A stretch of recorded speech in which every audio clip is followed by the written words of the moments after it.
Campus da Unesp em Bauru promove ações de acolhimento de alunos transgêneros. Políticas institucionais e estímulo do respeito à diversidade são estratégias adotadas pela universidade. No Conexão Unesp de hoje, você vai conhecer a Daniela Mourão. Ela fez a transição de gênero quando já era professora da Unesp e explica por que um ambiente acadêmico marcado pelo respeito e acolhimento pode impactar de forma positiva a vida de quem está passando pelo mesmo processo. O Unesp Notícias desta sexta-feira, 26 de abril, já está no ar.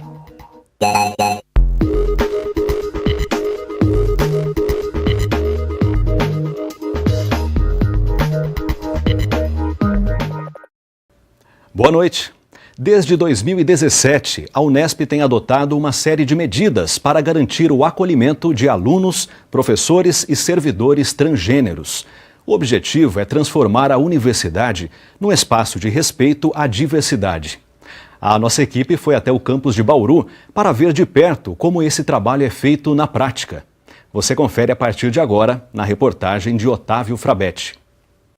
A Valquíria sempre se identificou com o gênero feminino, mas só deu início à transição de gênero durante o ensino médio. E boa parte dessa trajetória foi como aluna da Unesp. O percurso começou assim quando eu passei a estudar fora, que foi onde abriram meus horizontes. Eu tive mais contato com a comunidade LGBT, eu tive mais contato com os movimentos, sabe, de dentro da classe. E eu passei a descobrir e a conhecer toda a temática trans, do que é ser trans, o como é ser trans, as dificuldades, os lados bons. Passei a ter amizades com pessoas trans, que foi um dos principais, assim, o que me ajudou no meu processo. E foi um processo que não vou falar pra você que foi rápido, foi demorado. Porque durou cerca de 3 anos, desde que eu me descobri como uma pessoa trans, falei assim, não, é isso que eu sou, e até eu ter a definitiva de é isso que eu sou. Ao longo de 4 anos de curso, apoio e acolhimento foram o que ela mais encontrou por aqui. Eu me sinto acolhida dentro da Unesp. Existem coisas a melhorar? Existem, sempre vai ter alguma coisa ou outra para pôr um jeito, que dá para fazer de um jeito melhor, ou alguma situação, mas de um modo geral é muito bom. Assim, a minha vida como uma menina, como uma mulher trans, na Unesp é muito boa, porque eu consigo desenvolver um trabalho que eu gosto, eu consigo participar de tudo sem ter algum receio de não vou poder participar de um grupo de estudo ou de alguma matéria específica. Sempre que possível, a estudante ainda utiliza a temática da identidade de gênero na educação física para desenvolver pesquisas e trabalhos científicos, uma área de estudos ainda pouco explorada. Nós temos poucos autores brasileiros que escrevem sobre identidade de gênero, e a maioria desses poucos falam sobre o lado mais social da identidade de gênero, não tanto para o lado biológico. Então eu acho que assim, essa ideia de começar de em frente, de mostrar sempre, mesmo que um pouquinho, eu acho que o começo a gente não vai conseguir mover céus e mares com isso. Então as pequenas coisas que a gente pode ir semeando no caminho vão ajudar a gente nesse futuro. Então, quanto mais eu puder levar para frente a identidade de gênero na educação física, eu vou. A Valquíria também quebrou barreiras nas quadras de vôlei. Desde que chegou à Unesp, participa dos treinos da modalidade. E no ano passado, conseguiu integrar a equipe principal e disputar campeonatos com o time feminino da universidade. As meninas nunca tinham jogado com alguém trans antes, e eu nunca tinha jogado com as meninas antes, com as meninas cis. Está sendo uma troca de experiências muito grande, porque elas estão me ensinando como é jogar um time feminino, que eu estou aprendendo ainda, tanto que em quesito técnico quanto o relacionamento do time é diferente também. E elas estão aprendendo assim, porque elas nunca jogaram com uma menina trans antes, elas estão entendendo um pouquinho mais do como é o dia a dia de uma trans, do que a gente passa, do que a gente não passa, das dificuldades do dia a dia. Elas estão sofrendo um pouco também da torcida, da influência da torcida nos jogos, porque elas ouvem também as eventualidades que são faladas nos jogos ou não. E eu acho que está sendo essa constante de crescimento, porque a gente se ajuda mutuamente. O Alex, que se identifica com o gênero masculino, vem recebendo o mesmo apoio, desde que chegou no início deste ano para cursar artes visuais no campus em Bauru. Como todo mundo tem bastante liberdade de como se expressar fisicamente, assim, por se dizer, mas expressão de aparência, moda e jeito de ser, modo de falar, eu não tive nenhum problema porque ninguém para questionar ninguém até agora. Todo mundo só aceita e aprecia as diferenças de todo mundo dentro do curso. Por isso, a preocupação fica mesmo fora dos muros da universidade. A minha única preocupação é fora da Unesp, para chegar até a Unesp mesmo, mas dentro daqui eu posso falar que até agora não tive problemas e eu estou me sentindo bem à vontade.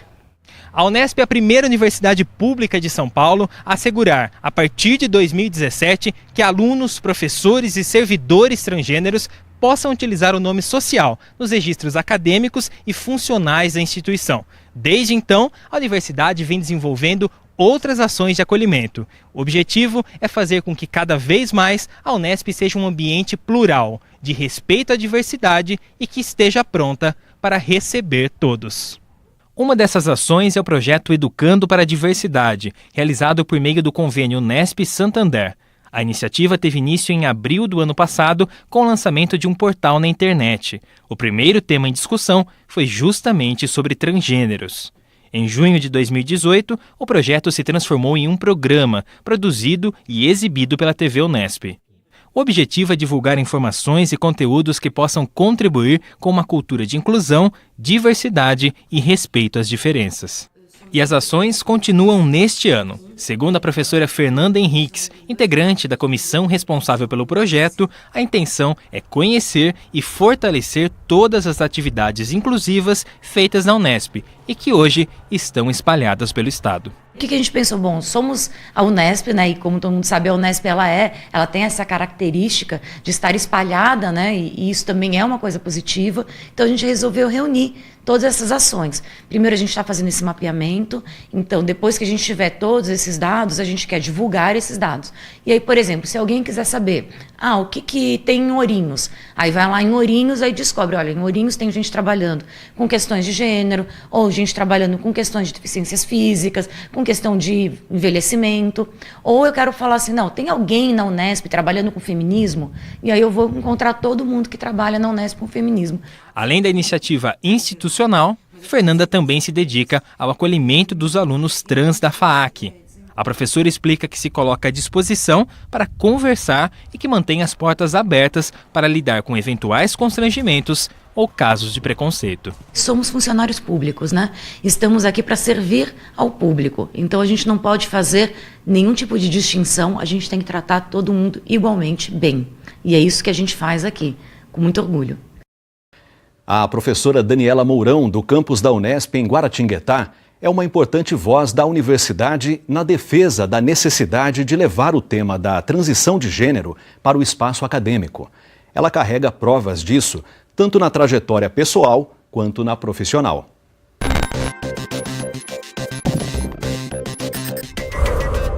Se estima pela Associação Nacional de Travestis e Transsexuais que somente 0,02% das pessoas trans têm um nível universitário.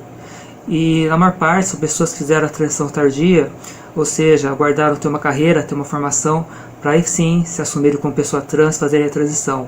Devido principalmente ao medo da transfobia na sociedade e também a uma transfobia internalizar, se sentirem doentes, até se entenderem, pararem de se odiar. Isso demorou um tempo e elas puderam assim construir uma carreira, construir uma formação, estudarem. Fora isso, a gente tem que pensar que 85% dos estudantes trans não terminam o ensino médio. Em geral são expulsos de casas com violência, tem casos que eu conheço de pessoas que levaram facada do pai, ou a mãe mandou bater, ou a irmã, ou os irmãos acabaram batendo, quebrando tudo, e de forma que eles acabam vivendo na marginalidade, sem família, à margem da sociedade. Fora também a violência na escola, somente 85% dos estudantes acabam terminando o ensino médio e 75% dos estudantes LGBTs afirmam terem sofrido violência escolar devido à orientação sexual e identidade de gênero. Então, de forma que 90% dos transgêneros acabam vivendo na marginalidade, sem emprego e sequer almejando uma vida universitária ou formação, ou carreira, ou que seja. E o país também é o país que mais mata transgêneros no mundo, é o país que bate recordes de morte de transgêneros e LGBTs, e é raro a gente encontrar pessoas trans no nosso espaço cotidiano, seja no comércio, na vida universitária, no trabalho, etc. E obviamente um dos caminhos de inserir o grupo na sociedade, no mercado de trabalho, é fornecendo para eles, lhes dando a oportunidade de uma vida acadêmica. Mas ainda é raro a gente encontrar pessoas trans na universidade. Eu estou aqui há 20 anos nesse campus universitário e até hoje só teve eu de pessoa trans. Na universidade que eu trabalho, eu diria que tem 10 a 15 pessoas, que é muito pouco, considerando que a gente fala de 3% da população. E isso tem mudado devido à visibilidade, devido ao aumento da nossa luta, da representatividade. Isso tem surgido transições e pessoas trans na universidade. Então, um dos fatores que eu acho que tem envolvido a questão do ambiente universitário é que a vivência de pessoas trans acaba estimulando as pessoas que vivem em estado de disforia, que vivem em estado de ódio próprio, a fazerem a sua transição. Eu mesmo, um dos motivos que me incentivaram a me libertar foi um professor da UNB, da Universidade de Brasília. Conversei várias tardes com ele, como é que é, tal, como é que se deu, etc. E você visualizar pessoas trans que não vivem, que não são relegadas à prostituição, à marginalidade, obviamente é um estímulo as pessoas se libertarem, a poderem viver como elas são e pararem de se odiar e pararem de serem o que se espera dela e não o que elas são. Também, por outro lado, a gente tem um melhor entendimento que ser trans não é doença, não é depravação. Você vence aquela transfobia internalizada, você acaba entendendo que é uma identidade de gênero, que é uma orientação sexual. Isso acaba também te ajudando a vencer esses ambientes. Tanto os ambientes educacionais como das empresas, não adianta também te colocar pessoas trans lá dentro se você não tiver um programa, se você tiver um incentivo, se você não tiver uma mudança de consciência lá dentro. Senão a pessoa acaba vivenciando a própria violência que vive na sociedade. No âmbito da universidade, eu penso que, na medida do possível, é importante você ter o acompanhamento psicológico, porque devido à transfobia que a pessoa vive, inclusive na família, você tem casos de violência, isolamento, que levam a quase 80% a ter ideação suicida, 50% a viver em situações de depressão, ansiedades. Fazer também um ambiente acolhedor, ter um ambiente libertário com relação ao uso do nome social, uso do banheiro, ter ações preventivas de violência.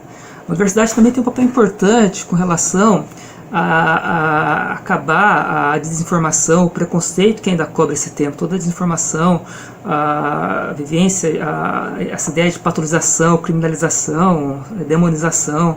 Eu acho que cabe à universidade difundir o conhecimento, discutir essas questões aqui dentro e refletir isso na sociedade. As pessoas trans também são expulsas de casa, então ações de permanência, de moradia, de bolsas é importante, no sentido que essas pessoas ainda não têm mais não tem mais subsídio familiar, Então você tem que ter esse apoio da universidade independente do status da família que deixou essa pessoa. Ter uma ouvidoria atenta, quer dizer, às vezes não importa muito o quanto se você tem ou não situações de violência, o que importa é como você lida com a violência dentro da instituição. Se você consegue reagir a um problema de violência, é mais importante que você ter ou não o problema de violência. Tem instituições também que têm abrido cotas, têm abrido cursinhos para pessoas trans em situações de vulnerabilidade. A justificativa é que são os grupos minoritários que são mais marginalizados, que inclusive são marginalizados pela própria família, dificuldade de acesso ao trabalho, estudo. E por último também, coletivos ligados a questões LGBTs integrados com a ação universitária são muito importantes para o acolhimento, para o sentimento de pertencimento à instituição.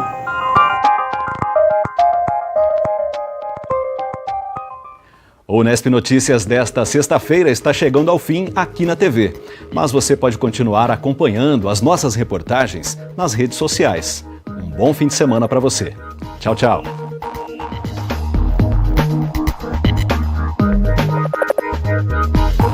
We'll be right